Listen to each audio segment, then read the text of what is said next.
The visual is not important here. The music is not important here. The voice is not important here. What matters are the words. If you cannot listen to the words, you do not belong here. If you understand this, welcome to the Fate Club. Coincidences do not appear randomly. They escalate. They stack. They intensify like keys handed to you one by one, each fitting a different door. Not doors of events. Doors of understanding matter through spirit. At first, they are subtle. A sentence overheard at the exact moment your internal question reaches its peak. A book that falls from a shelf you were not looking at. A person who speaks words you never told anyone, yet needed to hear. For the unobservant mind, these are accidents. For the awakening mind, they are signals. This is not mysticism. It is architecture. Reality is not constructed to be neutral. It is responsive. And when consciousness shifts, the response pattern changes. The human who begins to awaken does not suddenly receive answers. They receive alignment. Events begin to cluster. Timing compresses. Cause and effect appear closer together. Not because the world is speeding up, but because perception has stopped scattering. Coincidences are not messages sent from outside.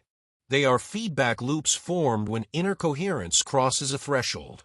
At this stage, life does not explain itself. It tests orientation. You are placed into situations that mirror unresolved internal structures. You meet people who reflect unfinished questions. You encounter obstacles that only dissolve when a specific internal stance is adopted. This is the first layer. Recognition. Most people stop here. They feel chosen. They feel guided. They feel special. That is the trap. The second layer begins when coincidences stop comforting you. They begin confronting you. Paths close without warning. Structures collapse without explanation. Certainties are removed precisely when you rely on them. This is not punishment. It is recalibration. At this point, coincidence is no longer pleasant. It becomes precise. You are not given what you want. You are given what exposes dependency. The system is not responding to desire. It is responding to distortion. Coincidences sharpen. They strip. They corner. And if you observe closely, you will notice something unsettling. The more you resist interpretation, the clearer the pattern becomes. This is the third layer. Navigation. Coincidences now function as directional markers. Not telling you what to think, but where coherence exists. When you move toward alignment, friction decreases. When you move away, resistance multiplies. This is not morality. It is physics applied to consciousness. At this stage, reality behaves less like story and more like an interface. Decisions no longer feel personal. They feel structural. You begin to understand that matter is not solid authority. It is response. The fourth layer reveals itself quietly. Coincidences no longer appear as events. They appear as absence. Things that should happen do not. People who should stay vanish. Opportunities dissolve before forming. And you realize what is removed is just as intentional as what appears. This is where many retreat. Because here, coincidence removes identity. Roles collapse. Narratives fail. Purpose becomes undefined. This is not loss.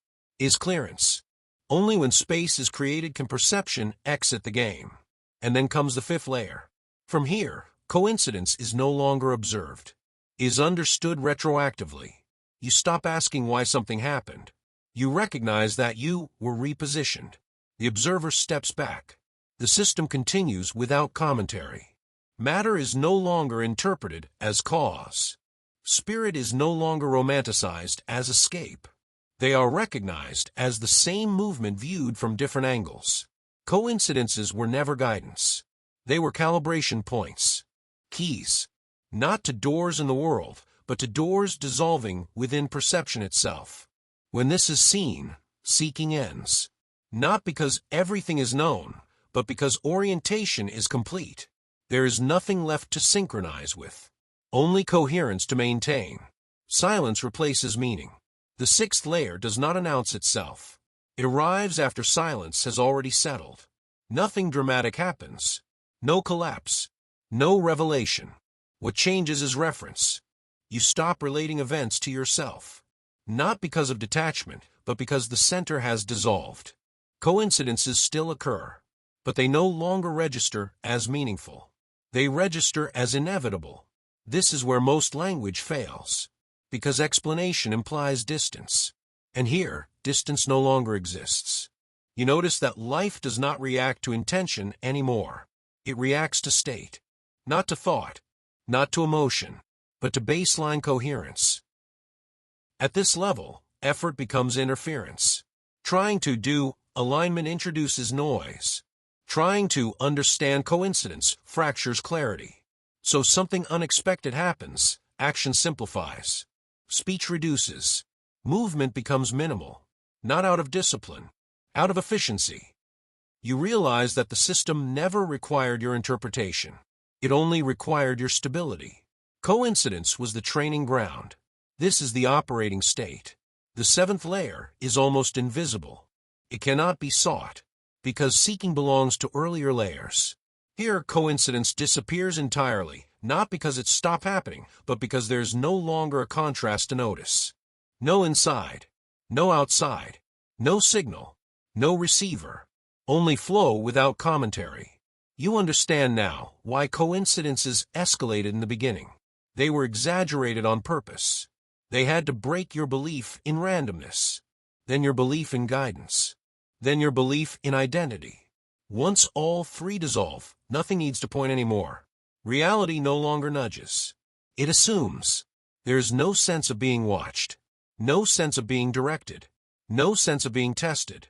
Just quiet precision. Life unfolds without emphasis.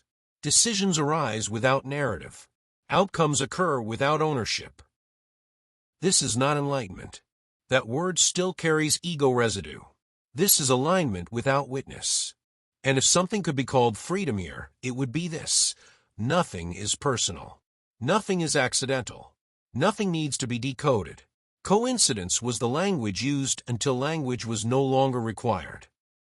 If you understand this, welcome to the club.